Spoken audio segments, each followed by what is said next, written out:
Good afternoon, and welcome to the Huxley Speaker Series. My name is Stefan Freeland. I am the organizer and host, and today it is my great pleasure to welcome Steve Hohenhorst, who is the Dean of Huxley College of the Environment. And though he's not going to be speaking in that particular hat today, though I appreciate that he's wearing a Huxley hat at the very least. And he's joined today with Howard Sharfstein, who's the two of them, among others, have been working on this idea of a carbon trust and what exactly that is, which we'll hear about shortly. We'll be using for the Q&A at the end. We'll use the Zoom Q&A as usual. Post questions there. There's the chat, which we'll use along the way, including there's a link to an article that Steve and Howard have worked on as well. And we'll also use the chat for sort of an informal survey during the presentation. But questions at the end can go through the Q&A. Or if you have technical issues, you're welcome to use the chat for that. Dean Hohenhorst came 2012, which I kind of can't believe you've been here that long, Steve. It's been good. Came to us from Michigan is where I think of. Idaho, man. Idaho. Weren't you Michigan before that? No, University of Idaho. Where did I get Michigan? Oh my God. It's not like I'm insulting the dean. It's not like I'm. Anyway, Steve has been with us for 12 years, and is soon to be stepping down, and we will miss him at the helm. But are thrilled to have him in the faculty, and so I feel like this is sort of a glimmer of what we have coming our way from the podium rather than the lofty office of the dean. Howard has been a environmental attorney, working on both sides, I guess. I know both sides on working to further the business world and sustainability and some of the advisory boards and stuff. And so that's an interesting perspective, and has been one of our guest instructors at Huxley over the last few years. And so we've had him in the classroom as well. I'm going to turn it over to you all and let you take it. Great. Okay. Thanks, you. Stefan. Welcome. Well, I am Steve Hohenhorst, and I'll be giving the talk today. And Howard will be there with us and join us for the Q&A at the end. But we thought just to kind of make it clean and make it less chance to make some mistakes, we just have one person make this presentation. But it's based on this article we recently published called Creating a Carbon Conservation Trust Movement. And you can access it there. I should show my screen so you can see it. Called Creating a Conservation Trust Movement. And you can access it at that Medium URL that you see there on the title slide. If you'd be so kind to click into that, if you can, while you're watching, you can follow along, or then you can read it later at your leisure. You'll see some of the graphics and everything are there for you to sort of follow along with what we're talking about. So the basic proposition that we're dealing with in this paper is that we need to rethink our relationship with carbon. And we need to get beyond this idea of just looking at the negative impacts and costs of carbon emissions. We also need to see what carbon does for us in its current use, that we look at our carbon inheritance as a benefit, as this immense climate regulator that controls atmospheric carbon levels as part of our life support system on the planet. And thus, it deserves protection for the use it's currently providing us. So we are saying in this article that we need to expand our focus beyond prohibiting carbon emissions, which requires this level of political consensus and technology and in societal commitment, to also then look at how we can safeguard and protect our precious carbon reserves in place before they're emitted, which we can start doing today, is what we're arguing.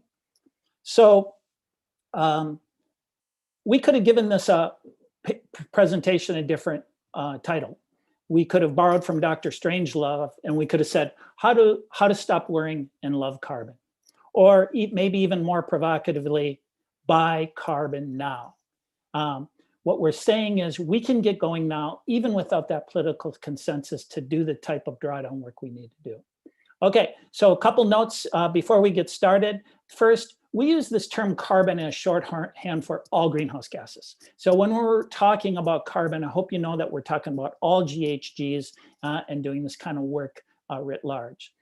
And then lastly, we want to acknowledge the folks who have helped us get this work as far as we have so far, starting with Jessa Clark, our operations director. She's just amazing. And then our fellows, Dana Ringler, Emily Pittis, and Connor Lewis.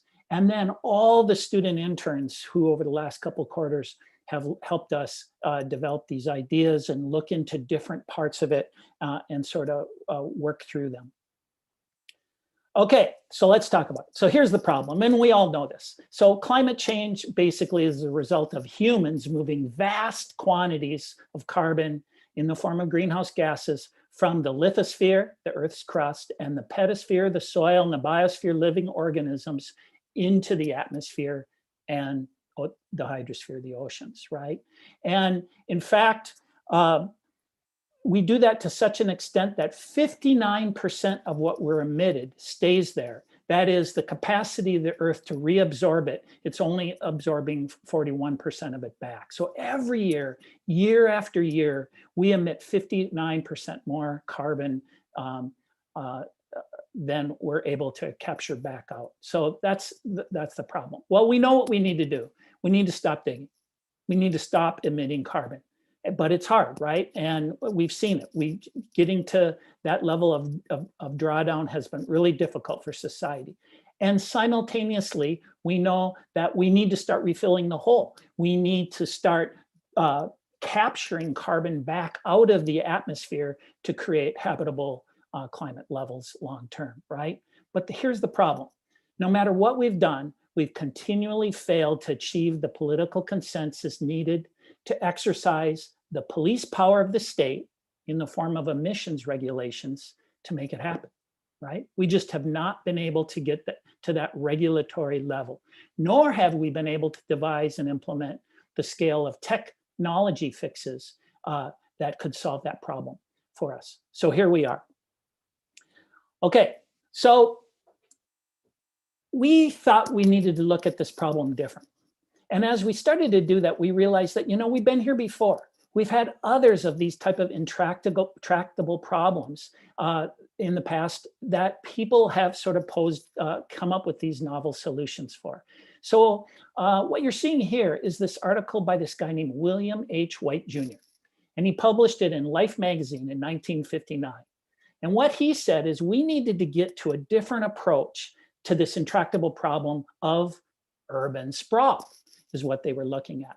And you can kind of see these photos from Life, including, interestingly, this interesting photo from Richland, Washington, looking off at Mount St. Helens before it blew up. I thought that was pretty interesting to see. So up until this point, we were totally focused on this idea of preventing sprawl using the police power of the state, zone regulations, and eminent domain. Right? And that's how we were doing it. And what White argued is that we were failing over and over to do this because of the limits of government police powers, and that it was unlikely we'd ever be able to get the political consensus to exercise them to the level needed to wield them to solve the problem, right? And he also argued that it was an incredibly negative way to approach the problem because we're always focusing on preventing the next development threat that came toward these open space places, right? So every fight had to be re-engaged over and over again. As an alternative, what White said is that we need to reframe this whole problem in a positive frame of protecting the thing we valued. And that thing was open space and the whole constellation of benefits that come with it. So he invented this term and he called it the conservation easement. Okay, so I looked at the list of people who are participating today, and a lot of you come from the conservation world and the land trust world. So if you would just bear with me for this one primer slide, what we're going to do here is just take a second to catch people up on what this easement idea is, but don't worry, we're going to move off it real fast, okay? So here's what White did with this idea of the conservation easement? Well, first off, he recognized the power and the necessity of engaging property rights as the key to the problem. And what he saw was that there was this idea of property as a bundle of rights in American and English law, right? And it all started with those rights. So I have this question I want to ask you all here. So the chat window is open. And what I would ask is, what are these rights that are part of this bundle of rights? Feel free to write them right in there. So what do you have a right to do if you own property? What is part of this bundle? What's one of those sticks in that bundle of rights? And, you know, folks, I can't see the chat. So Stefan, I might depend on you to tell me what you're seeing show up in that chat. Yeah, you bet. Water, mining, Yes. possession, right of Yes. exclusion, trespass, excluding others, construction, cutting down trees or mineral rights, agriculture, underground resources, transferability, airspace. Great. Good answers. Thank you for doing that. Okay, thanks, Stefan. And there's more, right? But what we can do is we can take, I mean, think how broad those were, all the way from airspace to mineral rights, right? Well, property law people bunch them into 5 categories. There's that idea of possession that someone had, that you have a title to this property and everything that goes with that possession, including paying the taxes, frankly, right? You have the power to control what happens with that property and how it is used. You have the right to enjoy it however you see fit, whether it's for recreation use or the financial gain that comes for it or whatever. You have the right to control access to it, exclusion. And finally, you have the right to dispose of it the way you want to. And that's kind of that bundle of rights. Well, what White saw here with the conservation easement idea is that we could use this legal instrument of the easement to untie the bundle of rights and transfer some portion of them, the conservation values, some suite of those conservation values, to a third party. And that third party then would safekeep them, would steward them on behalf of the public, right? And that third party could be either a government or nonprofit organization that held those. All right. Now, this wasn't a new idea. There were scenic easements before this. There were people that even kind of wrote easements to sort of control building that happened on property. These kind of legal arrangements happened between people, right? But where White came in is he thought we needed to institutionalize this. He thought we needed to systematize this. And if we did, we could make an impact on open space protection in the country. And in fact, that's what happened. So today, there are over 1,600 land trusts in the United States, and they protect over 56 million acres of land just with the tool of conservation easements. That's about the size of the state of Minnesota. But you know what even is more impressive to me is that's about 17 or 18% of all the private land in this country. That is almost 1 out of every 5 acres in this country is conditioned today by a conservation easement. So there are problems with this system. We could talk about them some other kind of talk. I love talking about the conservation easement and land trust movement, but by many measures, it's been a success. So here we're here today, though, to talk about climate. So we have this idea for you to consider. What if we applied this easement concept to carbon? What if we looked at carbon as another stick in that property bundle that could be separated and protected, right? What if we recognized that, and what if we just recognized that all of the land carbon in this country, whether in the ground or in plants, is owned by somebody? Not the air, not the water, but everything on the land and in the plants is actually owned by someone. And then we could form these relationships through these legal covenants with these folks to protect those assets, right? So we see 2 applications here. in their basic form. One kind of conservation easement that uses restrictive covenants, basically that protects the carbon that's already in that asset, in that property asset. The second one is an affirmative covenant, which would encourage these asset holders, property owners, carbon owners, to capture more carbon on their properties, right? And then the third is a system, not unlike the system that White called for, of nonprofit entities that we call carbon conservation trusts or carbon trusts that would carry out this work, and basically use this American institution of voluntary association and capital markets to go out and start doing the work now. So we don't need to wait. We can start doing this work right now, we think. So here's the basic model, and we want to kind of walk you through how this would work. So in the first stage of the process, a carbon trust would buy or otherwise acquire the carbon asset from a carbon asset owner, right? And that could be coal owner, gas owner, oil owner. It could be the owns plants, trees on their property, whatever the source of the carbon is, that we could use this idea of the easement to acquire a non-possessory interest in the property, either restrictive or affirmative, like we talked about before. Then the carbon trust would be the carbon steward for that asset in the future, just like they do for conservation easements on land, right? And they would hold them most likely in perpetuity, and they would monitor them, and they'd make sure that the landowner is complying with the conditions of those carbon easements. And then lastly, with those assurances in place, they'd go through the valorization process. Now that's an chemical engineering term, basically means taking some worthless or even costly piece of material that costs you money and turning it into something that makes money, all right? And so what we're talking about here is verifying the avoided conversion of that resource into an emission, or adding additionality to it through carbon capture, photosynthesis, and then registering it through one of the existing verification bodies, right? That would then produce a carbon credit, which could then potentially be traded out there, and it could be sold on a voluntary or mandatory market or retired. And then you rinse and repeat, and you do it again, and you do it over and over and over again, and go out there to go out there and secure these carbon interests.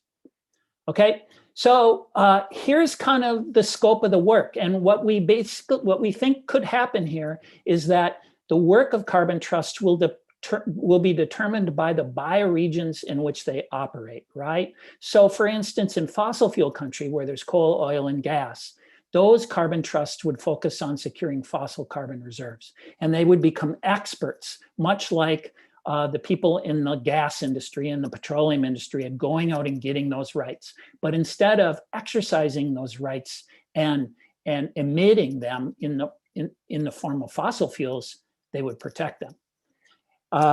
The other example would be in grassland and farmland areas where the focus would be on carbon capture in the soil and the restoration of carbon in those soil resources.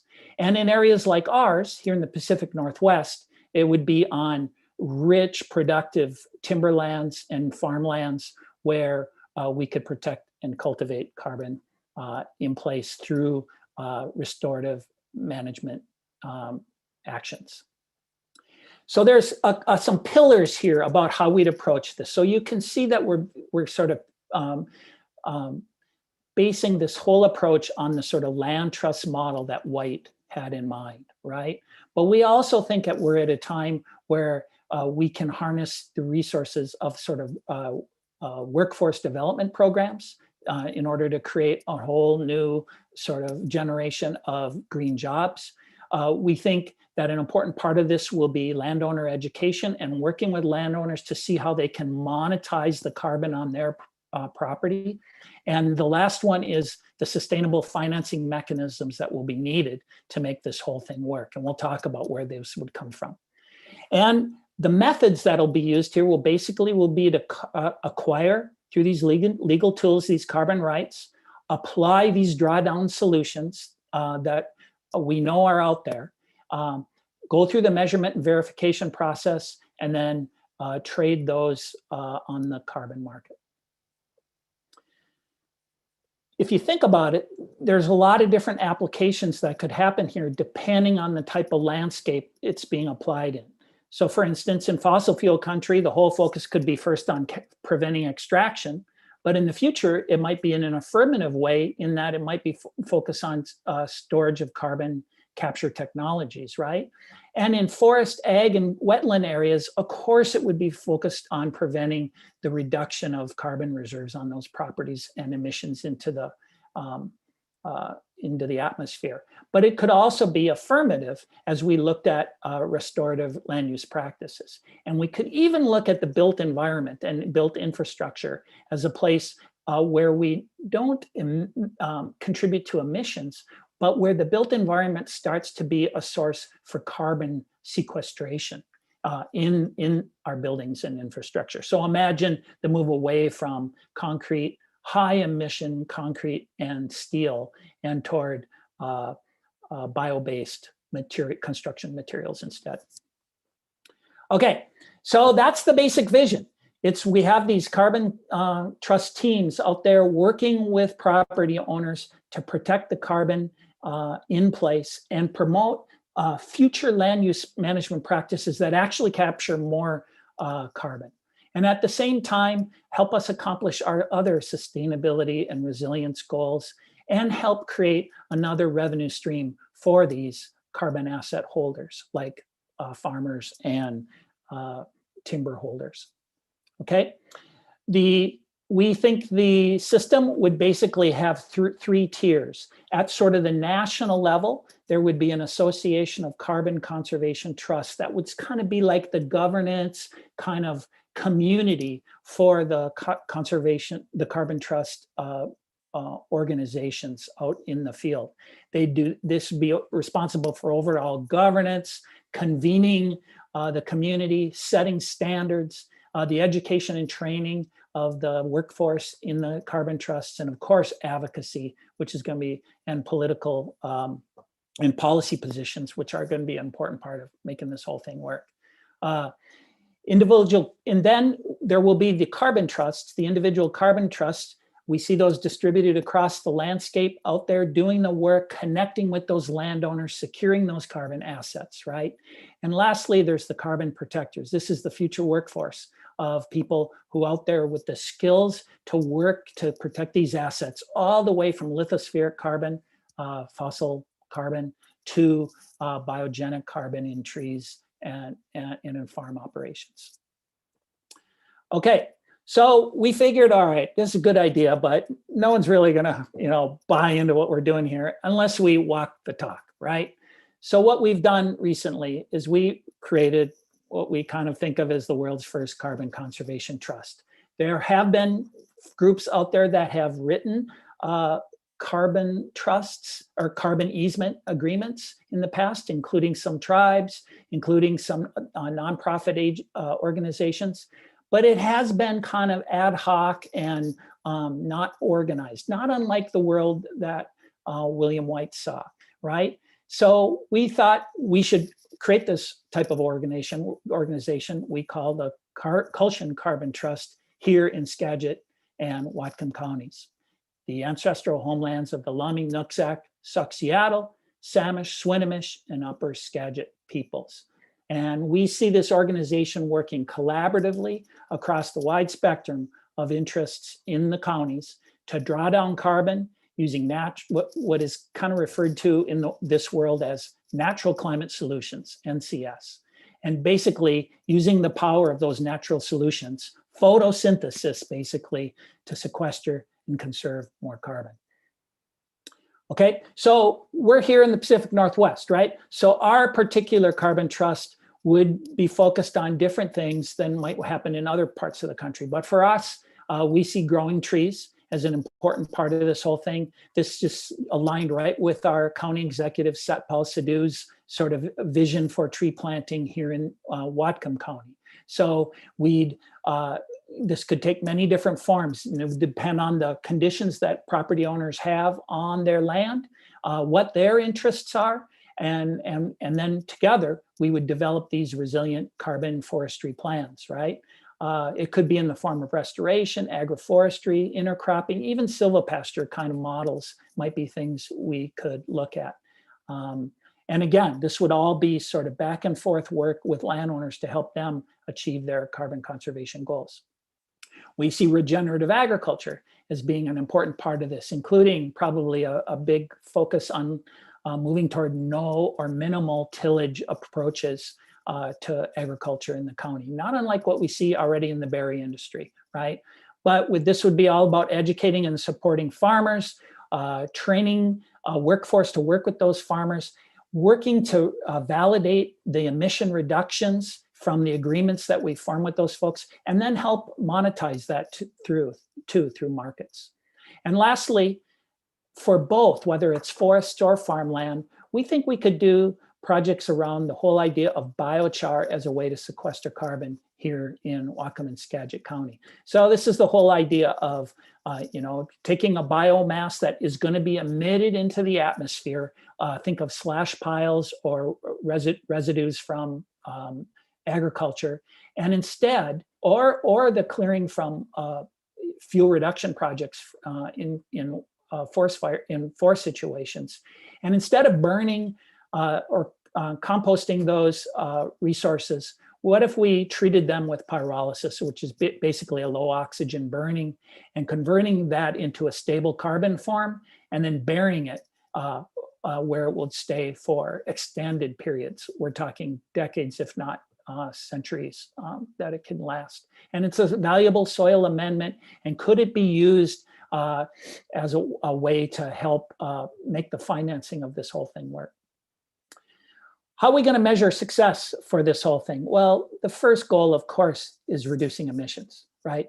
And sequestering carbon. It's stopping the digging and agreements that would help us do that. And it's agreements that would help us sequester more carbon. But how do we do that? Well, we have to do that by by monetizing these values, right, for these property owners. So that's where the carbon credit value comes in. And then lastly, we hope to see a whole job force sort of emerge around doing this kind of work. Okay, we have a really cool opportunity here. We are thinking differently about conservation today and climate change today than we did decades ago. And we have this chance to approach it in a much more just and a much more inclusive way if we do it right out from the start. So we think that carbon trust organizations in the ACCT can make this part of their DNA from the very beginning. So how can you be involved and how can you help? Well, first of all, if you're with an organization that is interested in these ideas, we'd love your endorsement, either for the Culshan Carbon Trust idea or the larger idea of carbon trusts in general. And if you have any expertise in this area or interest in getting involved in helping, serving as an informal or advisor or doing your own work to sort of implement these things, we would love to do what we can to help you. And hey, you might want to go out and form your own carbon trust. So with that, I want to say thanks. Remind you again that the paper is there, and I'd encourage you to read it. More clicks means more attention at Medium, and hopefully we can make the whole idea go viral. So with that, Stefan, I think we'll open it up to questions. Wonderful, fantastic. What an exciting idea. And yes, questions. One is there a valorization element to the traditional land trust model? And does your proposal rely on a valorization element? And if so, can it work without that additional step? Well, there have been, in the land trust world, there are these valorization tools. So for instance, a real common one we have here in the Pacific Northwest is salmon habitat.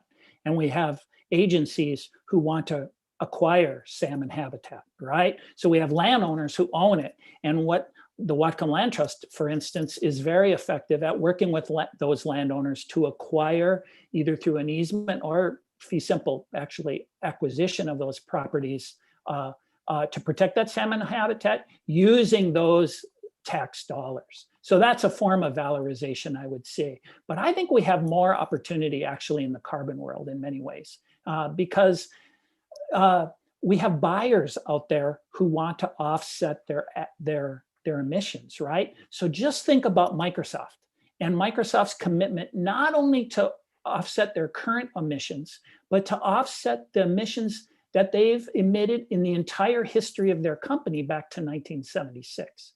Now that's amazing. And they got to buy that somewhere. And they're either going to go out and try to build more renewable energy to create those offsets, or they can look at other means in addition to that, that would either reduce future emissions, right? So that we have avoided conversion, or that would improve the carbon uptake on these properties and create additionality, right? So we actually think could be quite a market there to help us cycle through an increasing number of such agreements over time. Howard, anything to add to that?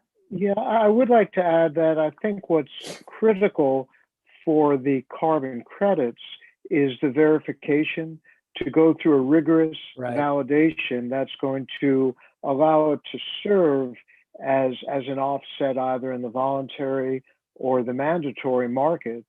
And that is a critical component to have high confidence that when somebody acquires a carbon credit from a natural climate solution, that it will be meet high standards and will allow a portfolio of sources, so that if the if the forest happened to catch on fire, there still will be a range of protected carbon. So valorization is really an essential element for additionality and for valuation of the carbon itself. Great.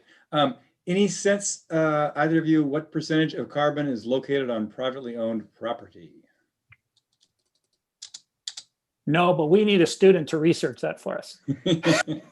That Great segues question. into the student question of how does a student get involved? You sort of mentioned in general from more of a property owner.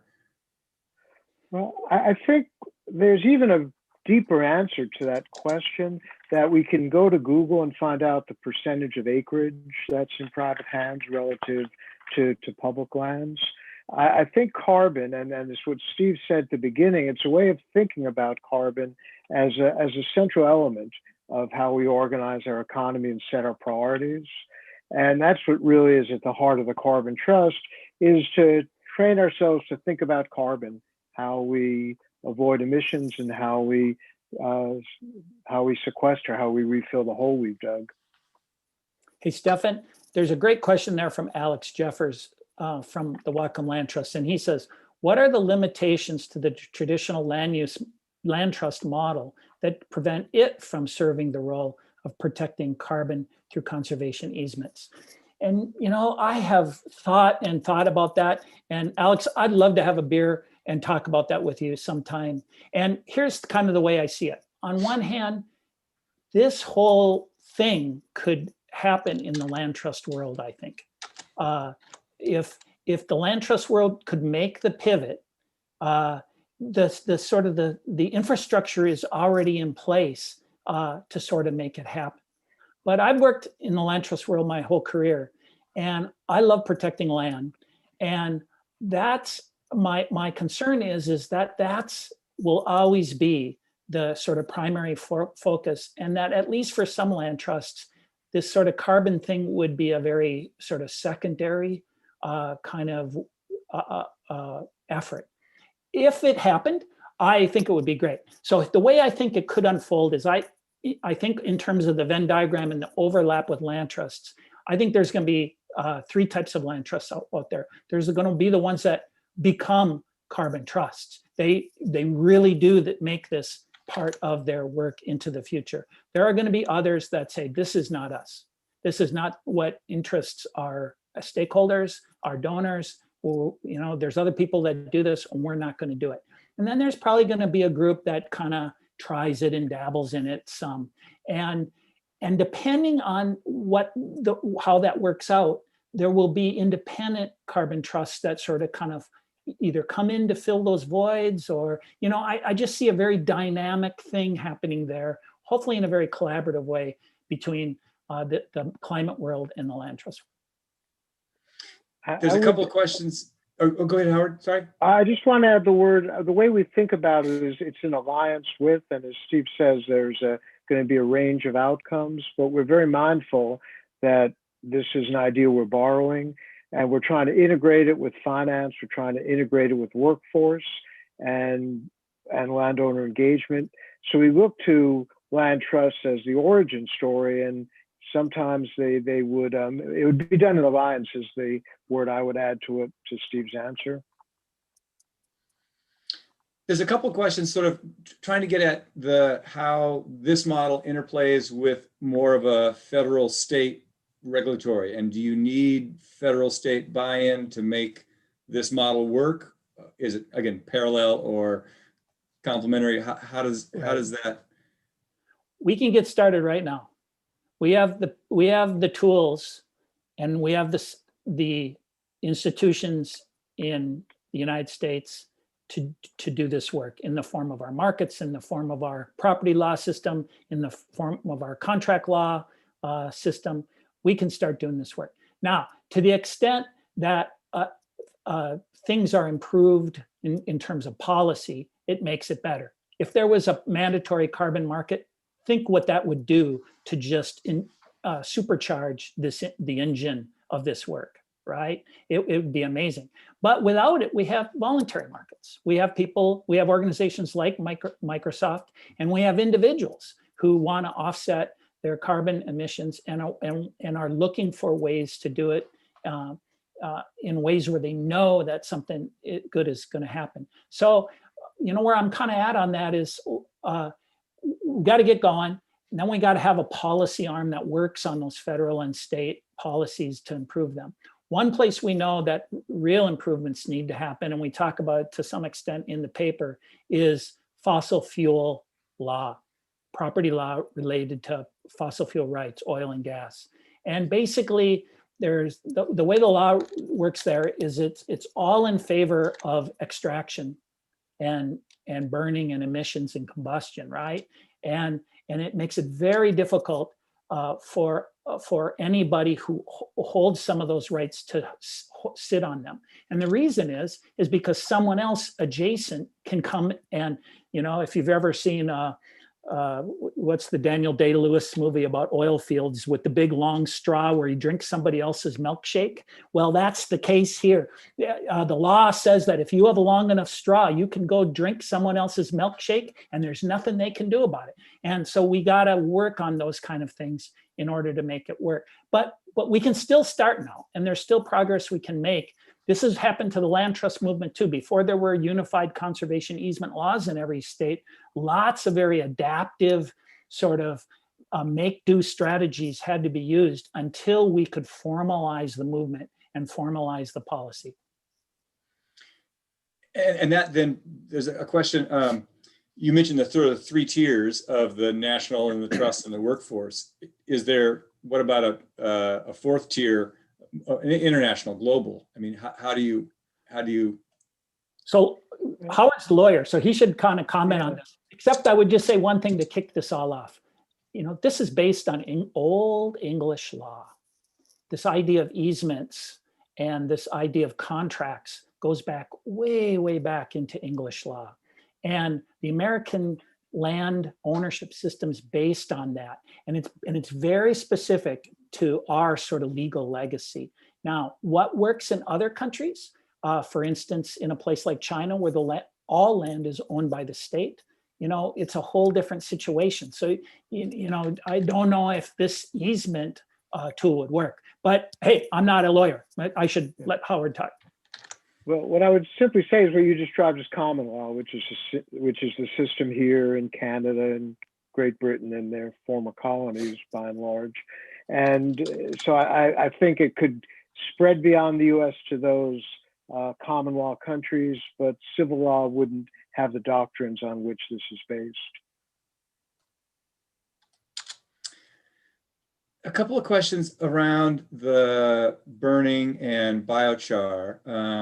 How does burning affect the soil and surrounding ecosystems? What volume of wood waste gets converted to what volume of biochar? How many of acres need to be charred, need to be preserved for a given amount of biochar? That kind of any? Yeah, that highlights our next project, which will be a pilot project for biochar to demonstrate and to answer those questions. I think one of our colleagues that co-founder, Jessa Clark, has been working on biochar for over a year now and has a pretty good understanding. I suspect she could answer most, if not all, those questions. But our approach will be to form a work group of experts and of students and fellows, as we have now, to solve those problems, to go into our pilot knowing what it is we need to do and how we get organized around the problem in order to begin implementing a solution. And as Steve said, to begin walking the talk.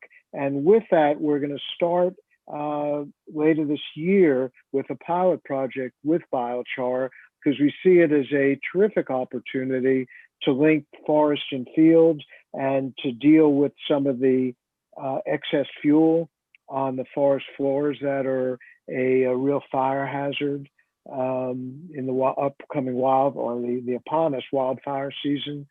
So that is our first pilot project, and we'll note those questions, and that's exactly the process we want to build, is to get those details and have a strategy that'll activate a project to demonstrate the concept. There's a comment from someone who's working with the Oregon Forest Properties, along with the California Air Resources Board, and exchange sell carbon credits on their market, and they're planning to add a conservation easement to work in tandem with the agreements. Are you familiar with that arrangement? And more specifically, if you are, how does that parallel or differ from the CCT model that you're proposing? So I have heard a little bit about the Oregon, these Oregon initiatives, but boy, I don't know a lot about it yet, and I'd love to learn more about it. If you could connect with me by email, maybe we could explore that together. Yeah. The term proforestation, is that familiar? Mostly through longer rotations and other incentives to keep trees growing to maturity. Seems like that's a natural fit. Yeah, totally a great idea. I hadn't heard the term proforestation, but longer rotation terms and acquiring for a financial payment those longer rotations from the landowner is kind of the thing we're looking at here, right? So we're not anti-timber harvesting. We're not saying that can't occur. We don't want to get into that kind of political advocacy sort of position, but rather we see that there are carbon gains that happen from growing trees for a longer rotation period. Then on the end of that, there are things that we could look at maybe through the forest certification world about how those materials are used at the end in a long-term sequestered space, right? So let's say we're talking about trees that are removed in a pre-commercial thinning, possibly for fire fuel reduction work, right? Well, that's pretty low value stuff. So let's say we can make CLT out of it, cross-laminated timber, right? And we can replace metal and we can replace concrete in the built environment with that embodied carbon. So not only have we reduced the emissions from the production of that steel and that concrete, but we've actually sequestered carbon long-term in those structures. So I see there being this amazing sort of rural urban partnership here around climate sequestration that results in sort of a business proposition for rural landowners and these climate gains through carbon sequestration in the built environment. Yeah. Question, wonder what happens if to the carbon asset if a natural disaster destroys the asset, right? So you've got a property owner and then there's a pest or a wildfire in the forest. So at that point, is the asset holder on the hook for replanting, restoring? Have you all gotten into that level of the weeds? That gets to the heart. It's in part an answer to the previous question, that the idea of the transferring the rights to the carbon and assuming the obligation of protecting it. Now, there would be, and in legal speak, it's a force majeure, an act of God, when you have that kind of a wildfire occurrence. And we would have, in the way that one of the earlier slides showed, two kinds of covenants, which is a word for agreement that runs with the land. One would be to take due care of the forest asset, to remove the excess fuel, to inspect for infestation. We expect that our carbon trust crews would do that, would have periodic inspection to spot dangers that create an increased threat. The idea, though, is a portfolio of carbon assets that if all you have is one woodlot and it burns, the carbon has been lost. I think the goal is to have a diversified portfolio where it's spread out over acreage and over ecosystems, so that when a business, for example, would acquire the rights to carbon as their offset, it would be in a way that other risks would be managed. You'd manage the risk by diversifying it, by not putting all your eggs in one basket. So I don't think that the landowner, as long as they met their obligations to inspect and take reasonable care, would in any way be liable for the loss. And I think it would be, I would expect, an insurable kind of risk. So it's part of building what I like to call carbon currency, that as the trees grow over time, reaching maturity, as the previous question suggested, that growth would be interest that would take the form of carbon credits, and that at maturity, there would be an asset that would be sequestered so that it would not be lost. It wouldn't be burned or decomposed. Yeah, basic business strategy there.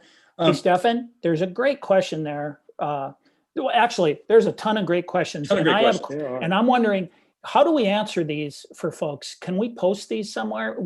I'd be happy to go through them and make answers. Yes, we will. All of the above. We'll have a record. I'm happy we can post that back to our website. Okay. One of the questions was, Steve, can you share your screen for a moment or two with the contact information? We'll keep rolling. We'll get through as many as we can. Sure.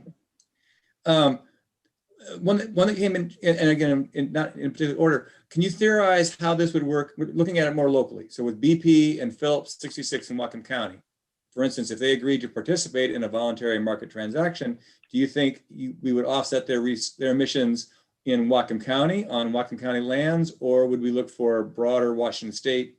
How does that interplay, localizing transactions versus globalizing credit trade?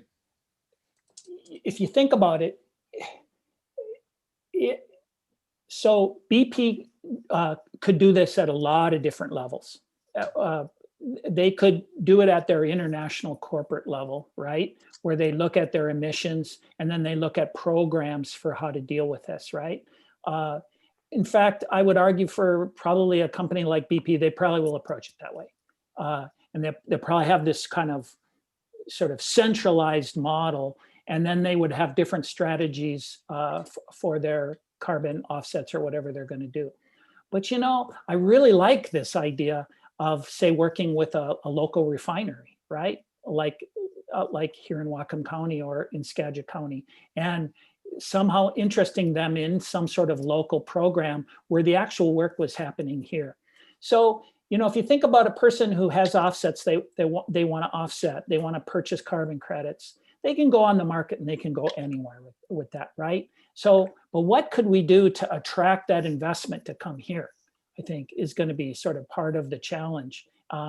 And to the extent that we can develop compelling programs that look interesting to people, and that where we can validate and verify that we're actually producing carbon gains, I think we can, we can be successful at that.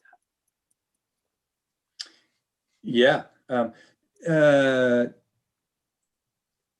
do you think it's viable for the EPA or ecology as a pilot project, even under the auspices of innovative treatment? Or are you already past that point? As you said, you're off and running, but is there a way of getting this, broadcasting it? So maybe DNR, right? The land managing agency. I think ecology owns nearshore. Well, no, I think DNR controls the nearshore assets too. So I would think it would be working with them. I don't know if we're talking about these kinds of contractual agreements, but implementing the same type of carbon management actions are important. Now, Hilary Franz is going to be speaking next week at the speaker series. Right. And this whole idea of DNR moving from being solely a timber harvesting agency and moving toward being a carbon managing agency, as long as there could be revenues that are still generated for the trust, why wouldn't DNR be interested in that, I guess, is my basic question. Steve, there was a slide that had your email contacts. Can we pull that? Oh, sure. And I'll keep looking. Back one, right there. You go. Econizing is the currently legally challenging to effectively prohibit extraction, long drinking straw. Is there an option to prohibit the burning of already extracted carbon? I mean, there is in terms of air pollution laws. I don't know that carbon conservation has ever been subject to the police powers, right, in the way that air emissions are regulated or wastewater discharges. What we're trying to do is to attach the value so that people will chase carbon with the fervor that others are chasing gold. I think that's our ultimate destination, is recognizing as a climate stabilizer that our future depends on managing carbon reserves in the way that Steve's introduction highlighted. And that's where we see this going, is people measure both their financial gain and their carbon balance sheet. Does the credit offered for a tree increase as the tree gets older?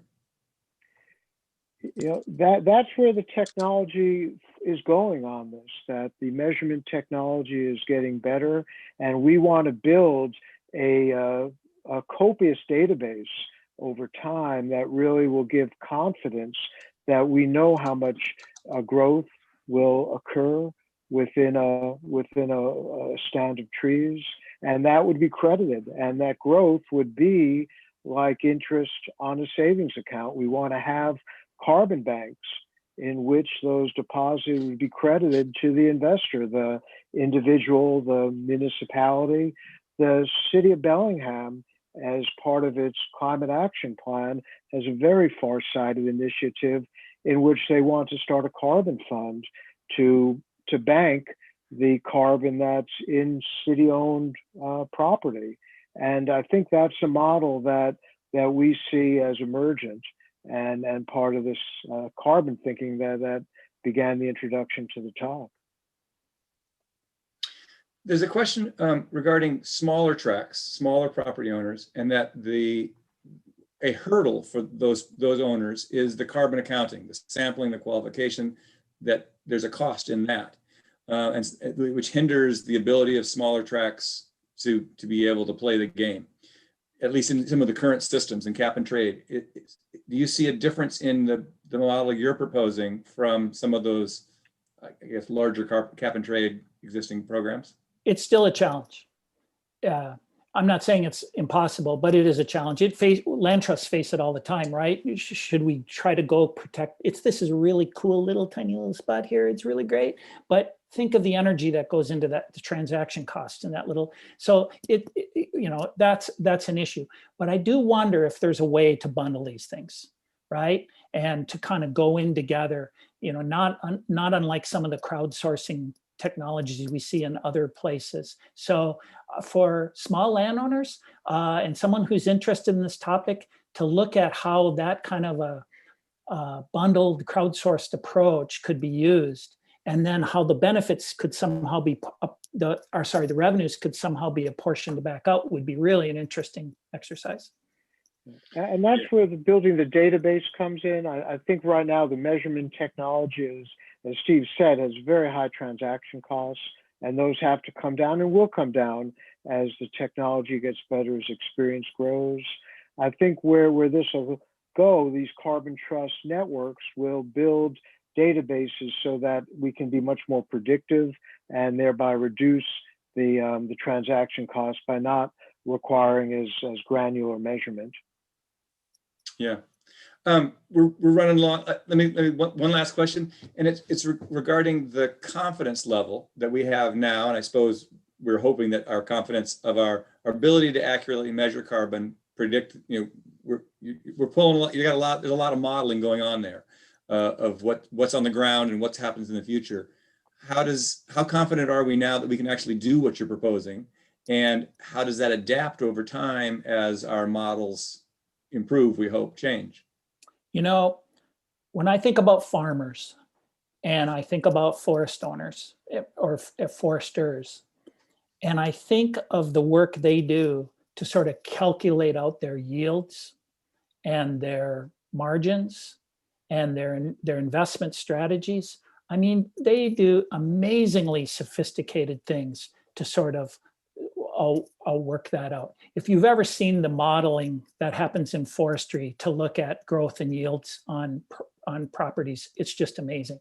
Well, but that's all been aimed at ag commodities and timber products up until this point. What if we applied that same expertise to carbon? We got amazingly creative landowners out there in this country who, if we give them a market, they're going to figure this out. Right. And they'll come up with the tools to do that kind of thing. And we can be there to help them.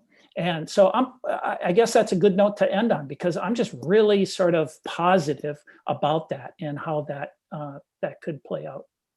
Yeah, absolutely. And how exciting to have Whatcom County, Culshan, putting it forward. Let's see it. Let's do it. Well, let's fill out these answers for people, Stefan. We'll work on those. We'll get them back online. And if folks want to talk to us, just email us. Yeah, fantastic. And again, as Steve mentioned, next week we have the Washington State Commissioner of Public Lands, Hillary Franz, will be talking with us as our guest on some of the environmental policies and community resilience, a not unrelated topic. So who knows, maybe we can even continue the conversation there. Steve and Howard, thank you for your time, and thank you to everyone for all the questions we didn't get to. All right. Good day, everybody. See you next week. Thanks.